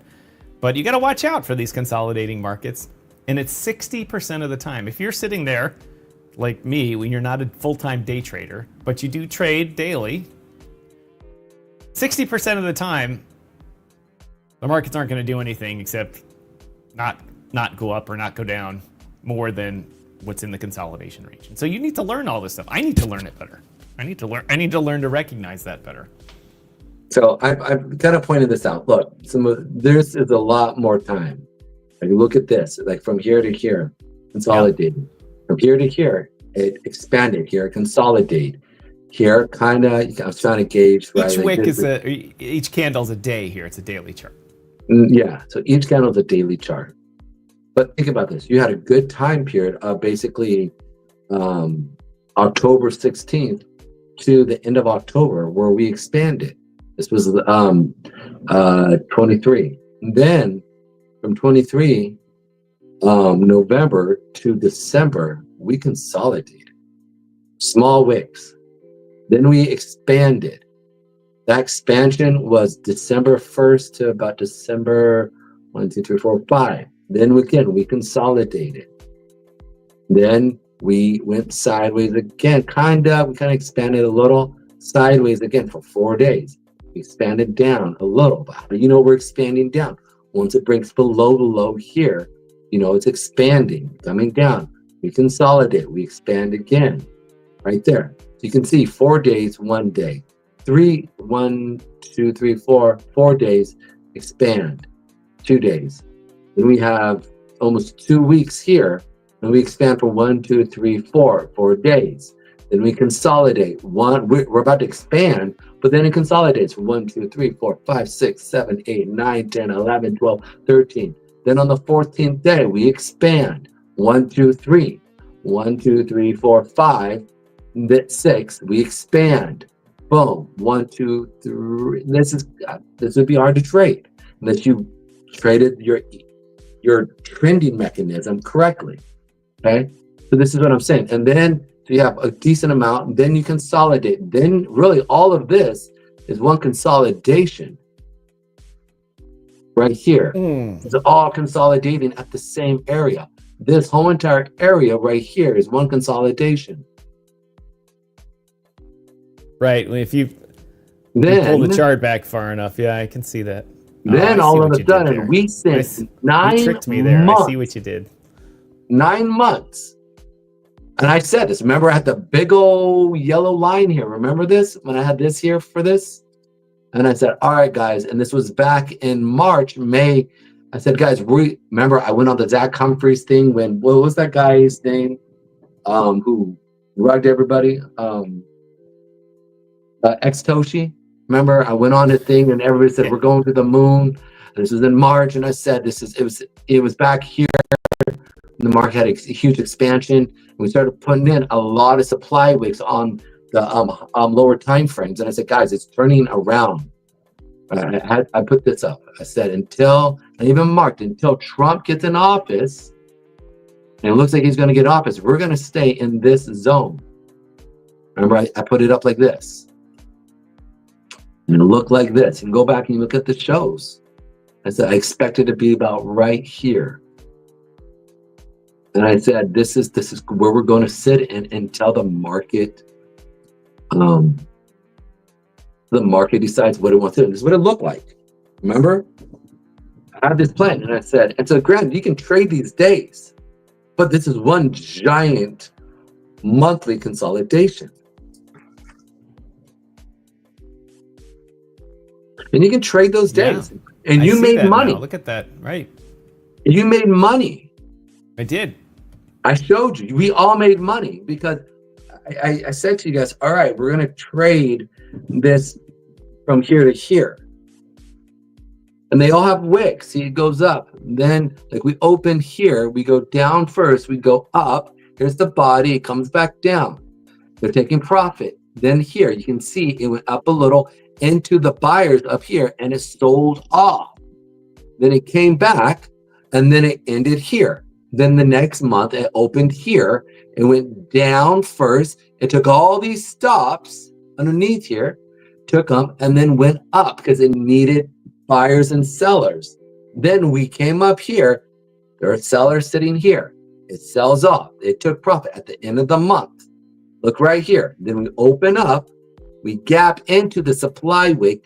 We go up first. Then we go down. Then we end. This is your monthly chart. It is broken up into 4 weeks. Typically, if it's going to go up in the beginning of the month, creating the supply wick, it will then sell off mid to the end, second to the last week, comes down, then the last week it typically goes up. If it's going to close up, we should see on Monday or on Sunday and Monday it go down first to create this, and then to push back up and to close. And this happens incrementally throughout the whole entire market, from your 5-minute to your monthly, to your 3-month, through your 6-month, through their year. See, remember guys, we talked about, I said this, I said, look, at the beginning of the year, remember we came up into this area and I said, oh, dang, because I thought we were going to get to, 10, right? I said, guys, I expect us to get to, because it was a whole number, Bitcoin, 110,000. And so in that same spot, I said, we should get there because there's a whole number, but we didn't. We came up into this area here, about 108,000. Then they said, all right, because we hit the end of that week. And I said, they're taking profit here for the end of the year. So they're going to create the yearly wick here. I'm going to remove this here. I mean, it's really the point for the so it comes right here. We see this push up. We see the sell up. Now, this is the new year. This is the 12-month new year. Okay. I said, and I said this in December, if we go up in the beginning of the month, okay. And I kept saying, I was like, I can't trust this rally here because we're going up first and they need to create the bottom wick. Now they're going to have just a small wick. They probably will. Right? Oh man, he's got such a small wick. Hopefully she never said that. So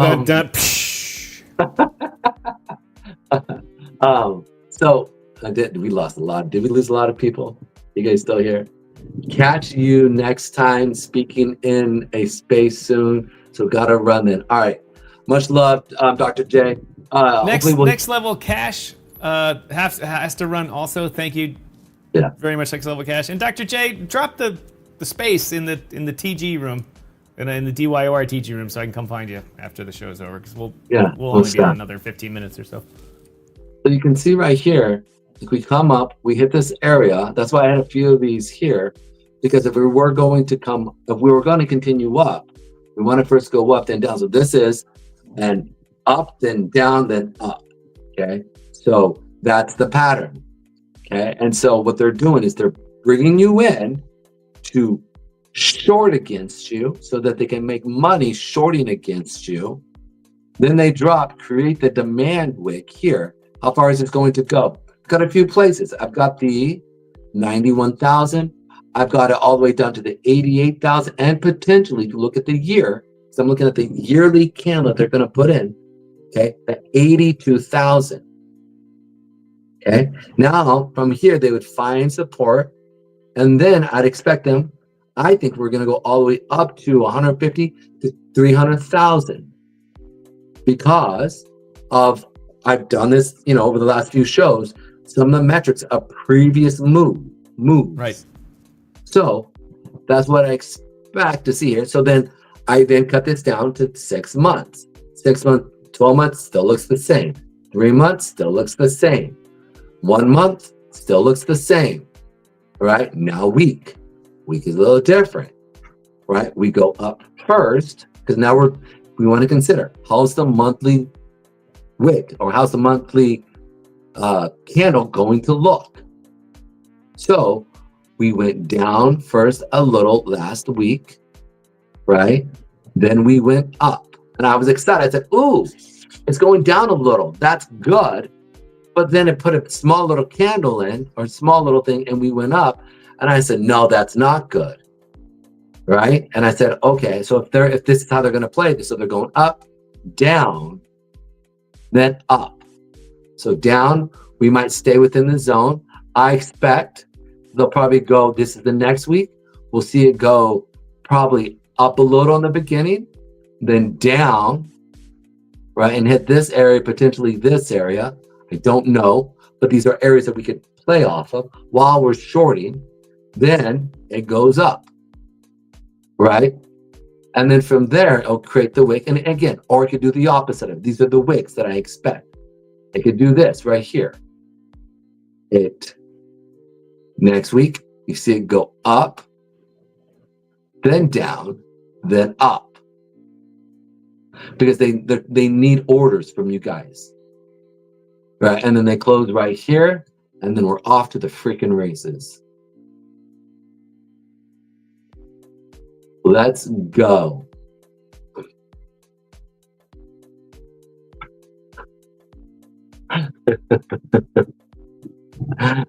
Mr. DDB, dildo baggins, let's go. So it's you see how that's how you need to see it, because you can see it from a broad market view on the market. You can gauge which most likely want to do on the weekly, and then what they want to do on the daily. And if you can understand what they're trying to do on the daily, then you can understand what they're trying to do in the smaller time frames. Right? And if you understand what they're trying to do on the daily, you can understand what they're trying to do on the 4 hour, on the 2 hour, and on the 1 hour. And then you can sit there and play. So when, like yesterday, and you're like, oh, I was like, oh, they're pushing down to drop it back down because of the wicks. It's very systematical.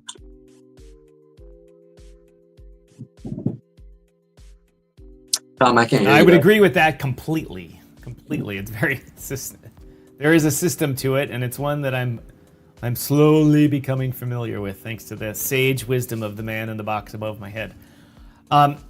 Pedro, all good stuff. One of the things that I teased people about in the show description and titles today was also XRP.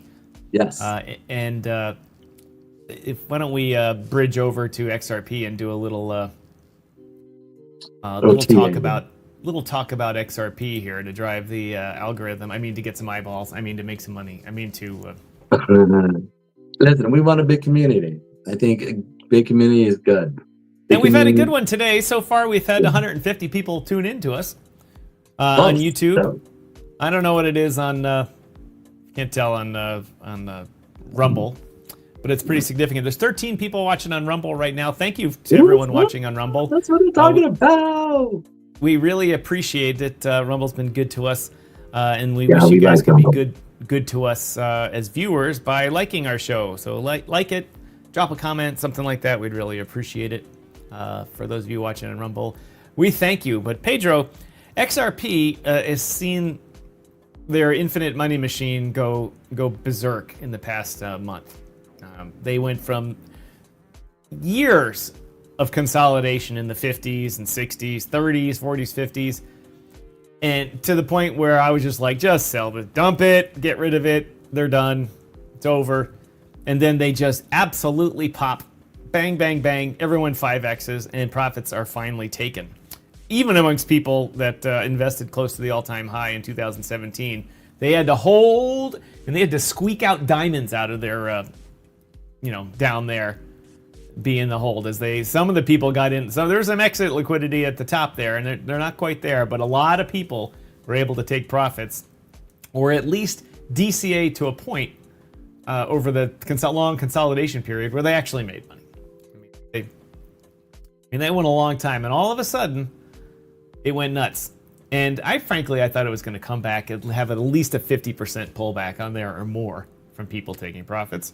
And once again, I might add, everybody, when talking about XRP, Tom was wrong.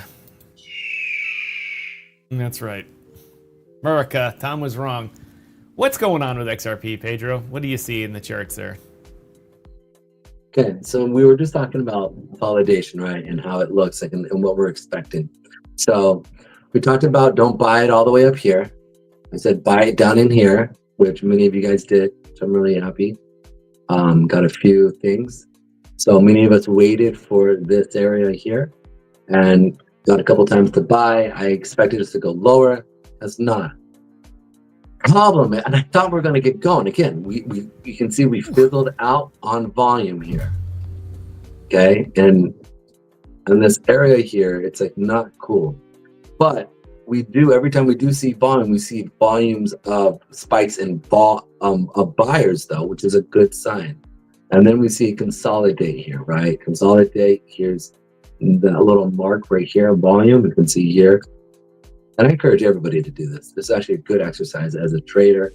Sit there and see what's actually going on in the market in relationship to volume. Going down, you can see that with small volume, which means that I'm expecting this to go up. So you can see we see it go up and with a spike in buyer volume. You consolidate to go down here, as you can see. You can see small amount of seller volume. So how long are they going to, in what they're doing here is this is called building a position. And so they want to buy as the market comes down to a certain buying point, which is about right here. And we're finding support on that 50 period moving average, which is a weekly 8. You can see that they're using the weekly chart here to play. Okay, so I'm expecting us to see it, depending on this week, I want to see us close above here. If we can close above the previous week's high, I expect to see XRP really start to take off again and have a new extension. And so for me, I would gauge how far could it go. Okay, to my dismay, sorry, anybody catches a reference? It's deep in there. I'll get it in about an hour. It'll come to me. To my dismay, it's not the boxing agent guy with the big hair. No, it's a song. Oh yeah, to my Beastie Boys. Yeah. Yeah. To my dismay. Sorry. Girl. Anyways, here we go. Grab this. For you youngsters out there, if you haven't listened to the Beastie Boys, it's some of the best music ever made. I never, ever in my life liked any rap music or similar style music. And when the Beasties came out, I think that album came out in 1986. I was in college in 1986. For all of you youngins. And that came out, and I was just like this. I was like, "Boom! This is an awesome." We would get so hammered and be dancing. We gotta fight for We'd be dancing around our dorm rooms. Just girls would like look in, like, "I ain't going in there, man. There's crazy white boys dancing to this music." It was good times. So XRP, this is what I expect, right? Leg up, leg down. So we're consolidating here. If we can close above this week, it's a really bullish thing. It's a real bullish thing. Every time we close down, we hit that 50, we see it push up in that. So we're kind of playing off of that 50 period moving average, but we're not putting any extra higher highs, but we're putting in lower lows. So are we going to stay here until it finally hits that 8 or the 50 period or the weekly 8 to see it go up? So it's playing off the weekly chart. But you can see here while I'm doing this is what I'm pulling from. I can go to the weekly chart. If we can close above this high of this green candle, okay, we should see real buyers step in to see XRP continue to about 4. The next leg would expound for about 1 to next month. I would say the next month we could see XRP get up to about 440, 480, potentially even $5, right? If it really starts to extend. But it all depends, a lot of it of this week. Can it rebound and get and close above? If not, then we start the week over into next week of down, then up, or up, then down, creating the wicks. So It would really be nice if we knew that order exactly. yeah, that's the issue. I like that.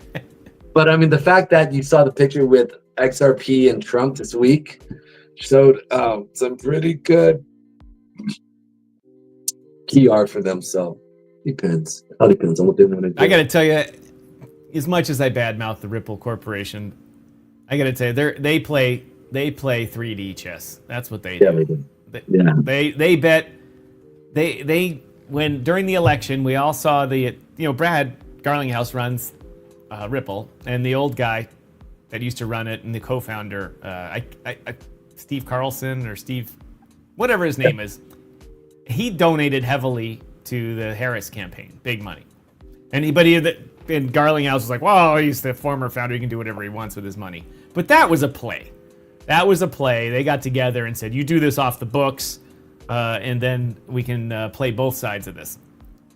So if Harris had won, then she's like, oh, well, Ripple can come in and create a CBDC to micromanage all of your stuff, and then Ripple's worth trillions of dollars.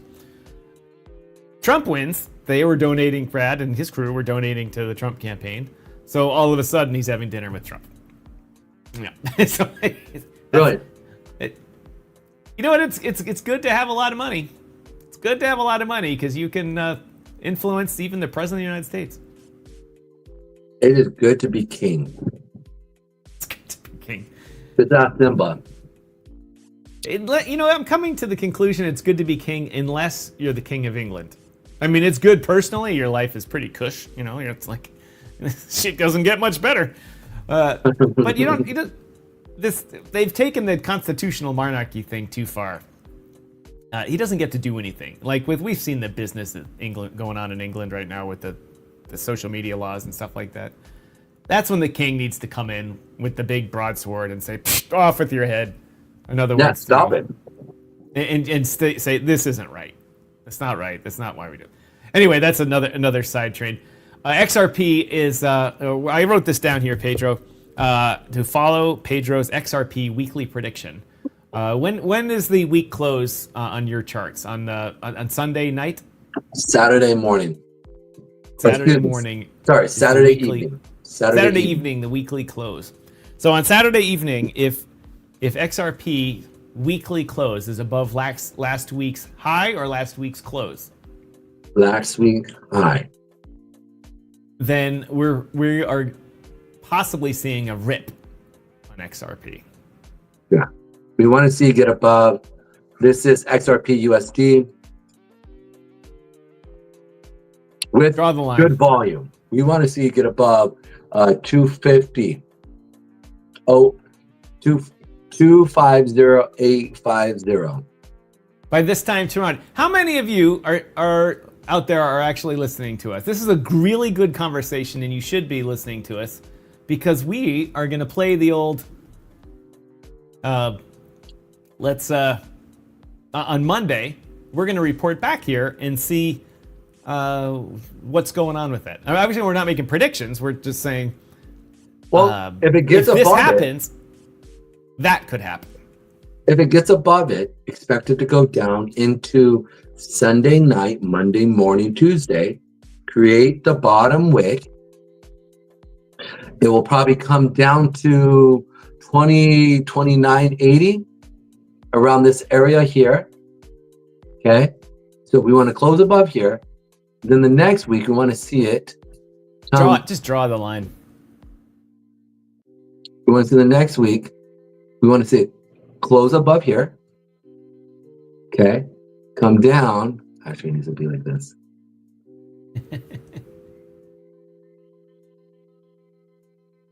We want to see go right here. Come down here, create that wick, and then typically with that would be an extension candle.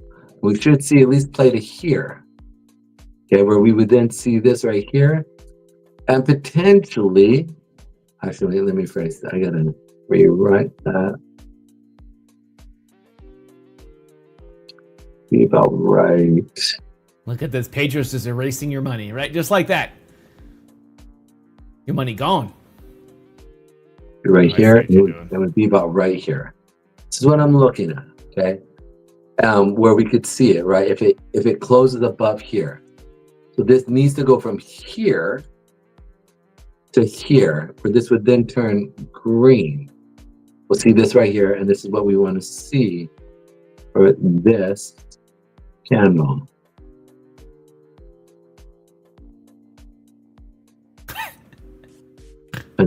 Pedro, the master of charts, artiste, not so much. Yeah. But if we see that, then this then looks like this. And that's most likely what we're going to see.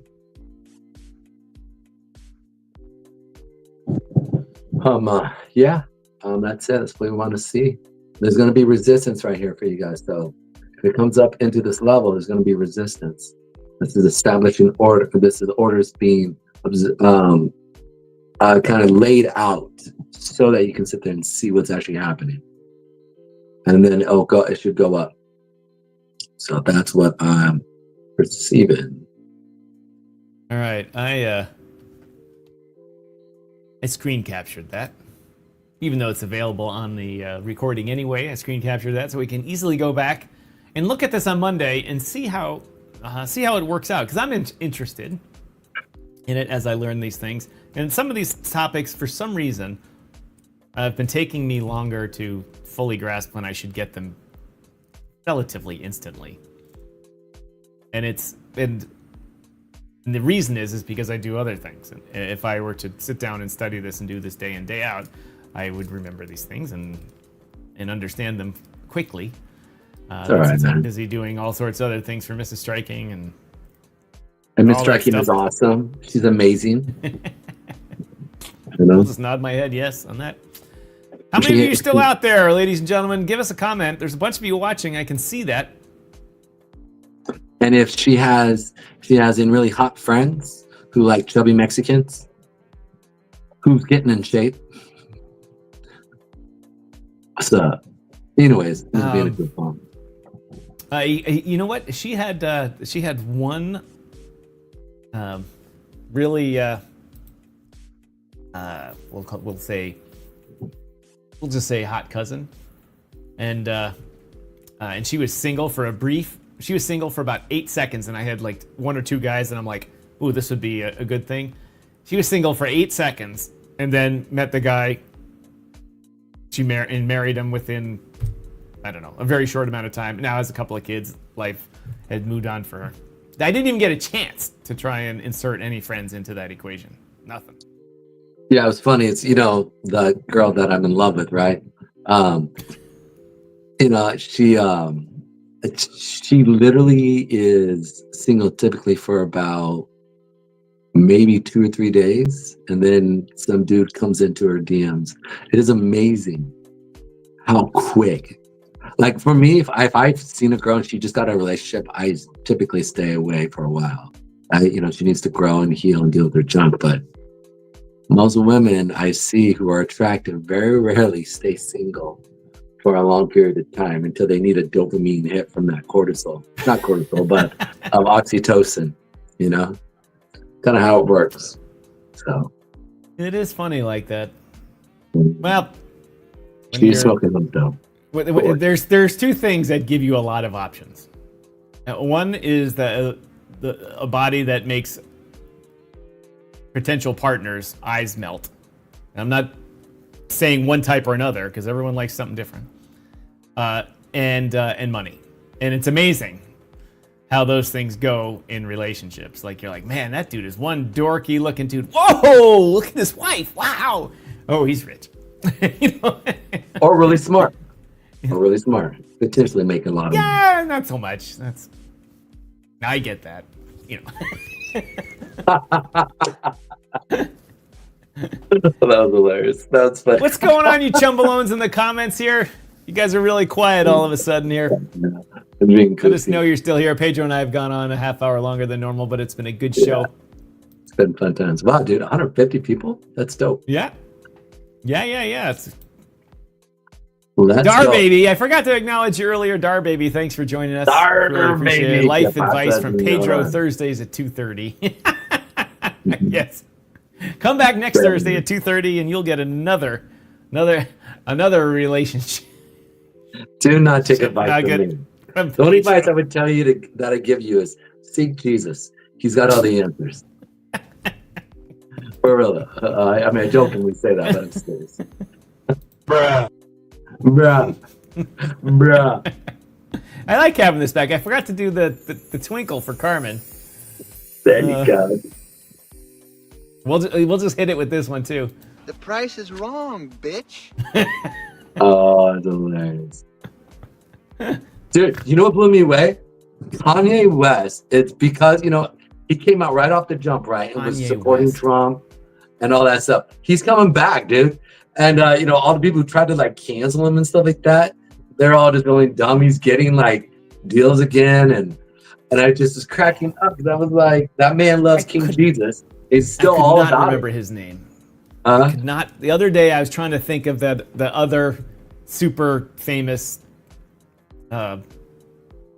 musician like him, and I was like, I couldn't remember his name. Thank you for breaking that. Kanye West, yeah. It's funny. I was sitting there, I saw some stuff he's doing. But again, I don't, if you're a Christian and all that stuff, you want to say he's a Christian or not. Listen, I'm not here to judge. I don't know. We want to compare his fruit. Again, I'm not a fruit expector. I don't care. But if y'all are fruit expectors, just don't be looking at my fruit because, you're going to say that. I don't even know what you just said. Those people do know what I'm saying. So, A fruit inspector? Yeah, fruit. Not, It's called not, fruit. Not food. No, fruit. Fruity. A fruit. Oh, fruit. Fruit. Inspector. Fruit expector. I inspected the oranges last night for my old fashions that I split with Striking Jr. By the way, dude, was it a blast to hang with your son, man? It was. It was a blast. We spent 3 days together, literally together on the mountains and in a hotel and eating and stuff. And it was good. We have a good time. We have a different relationship than he does with his mother. As you might suspect, guys have different relationships and that kind of stuff. And he doesn't hit his mom? We share similar things. The Herlihy family shares similar things, and the genes pass down to him, and that's the Irish side of him, which enjoys a nice beer now and then, and a nice old-fashioned, apparently. And so we went here in Ottawa. There's something called the Chateau. It's a hotel. It's one of the original hotels in Canada that the trains built in each city. Train companies built hotels for people to stay at. They're all old stone structures. They're very famous. They're all Fairmonts. And the Chateau has had a terrible bar for 10 years. It's right next to Parliament. It's right next to it. It should be the place to go and hang out. Yeah. It has a space. It's gorgeous. It's old. It's got everything in it. It had the worst bar. It was so terrible. And then they renovated it, and it was even worse. They painted it this flat gray, and it was boring. And it was like, oh my God. Well, finally, the owner of the hotel stopped doing it himself. Like, oh, let's do this. He hired someone to do it. And they're like, that bar sucks. And now they have this proper lobby bar. It's so cool. There's a vibe. You walk in, it's great. And they have proper bartenders now. And so I took Striking Jr. there for an old fashioned. And apparently Striking Jr. learned to be gregarious from his father and a social butterfly. So we're sitting there having our old fashions, and all of a sudden the waitresses are congregating behind the bar, talking to the bartender about something. And he answers the question someone was asking, just a random topic. And all of a sudden, one of them starts paying attention to Striking Jr. Don't tell me you cock-blocked them. Not only did I do that, but people don't think we're father and son. They think we're like buddies, or they think he's my little. Well, he's 6'2", broad-shouldered, and he's also a rocket scientist, by the way. Right, he's a rocket scientist, right. So literally. He kind of looks more like his grandfather on his mother's side. So, we do share many similar traits. But, all of a sudden, I'm like, well, skin and also blue eyes, right? No, he's got brown eyes. But I did mention that I was dear old dad, and all of a sudden the conversation came to a halt. I can't believe it, dude. Why? That's totally your blocked. boy, man. Don't you want grandkids? Yeah, not with that one. That wasn't. I don't think they would have turned out all right. Never mind. Anyway, we had a good time. We went and had a nice cocktail. Then we had a nice meal, and I treated him to that. And it was fun. It was fun to. I don't spend much time at all doting on my son, other than answering phone calls and questions and sending, Zelle or Venmo or something now and then. He's a brilliant kid. You told me some of the stuff he's brought up and the thought processing, and I'm like, smart kid. I don't think you dote on him enough. Actually, you're a dad. In all honesty, you're a girl dad. You are. I got my plaid shirt. I got my dad shirt on too, so I'm good. you dote on your daughter more than you do on your son. But I mean, it's almost like how it's kind of supposed to be. You're supposed to be hard on your son because the world's going to be hard on him. Not to say that it's easier on women, but it's just how it is. This guys kind of get it. Like, you don't get the, hey, how you doing? See that you're kind of tearing up. What's going on? If anything, it's like, you tearing up? That's how it is for us dads. We're just hard on our sons and easy on the daughters. And yeah. Life just works out. You plan, God has another plan. Yeah, Dad. And you wait till your daughter starts bringing home that guy, and you're like, 6'2", 6'3", son goes, "Mom, talk to him." You're like, mm-hmm. I missed Tom Oliver's comment earlier. Tom, if you're still watching, what he said? Thank you for joining us. He just said evening, guys. Oh, what's up, Mr. He's Oliver? a Brit. He was coming to us from the other side of the pond there. Yep. Chuck Jansen, it's colon cancer awareness month, and you get a pardon at the same time. Nice, Chuck. I wish you were still listening, because that was a good one. I get my check next month. There'll be a day in which you'll need a guest host again, because I go get the camera up there. And I'm 6 years late on it, I might add. Kept missing the appointments. I shouldn't say missing. I should say. I can imagine why you would be. But I was always in a different part of the world, and it didn't work out right. I was like, I can't be there and here and do this and that. And when you're running around trying to make money, you follow the money, not the camera up the butt. Yeah.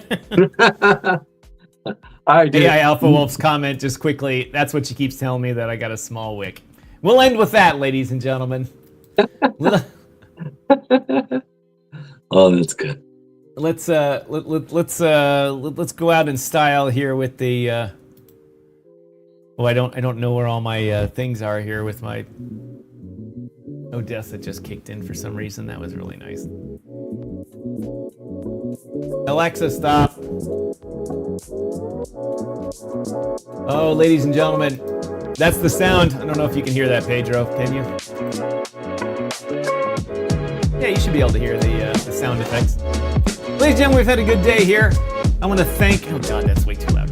I want to thank everybody that helped out while I was out. Shout out to Carmen Crypto for joining the show on Monday. She did a great job at keeping Pedro on track. And to Chris Alexander of the Swamp Creatures, he did a great job with getting even more information out of Pedro and talking about all sorts of great things. Once again, I remind you, go back and watch yesterday's show with Pedro and Chris. Take little segments of it at a time. It was a 3-hour show, but lots of great information came out of that show. I'm going to try and get some AI to go through it and get some good shorts out of it, I hope. But anyway, as they say, we'll be here tomorrow for Full Rant Friday. And then we'll have a full schedule next week of shows, I believe. I got nothing else going on. We'll even be broadcasting probably on Martin Luther the King Day. Markets will be closed, but people still want to trade Bitcoin. Anyway, ladies and gentlemen, that's all I got.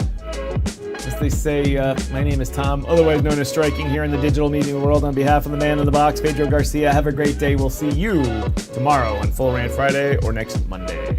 Ciao.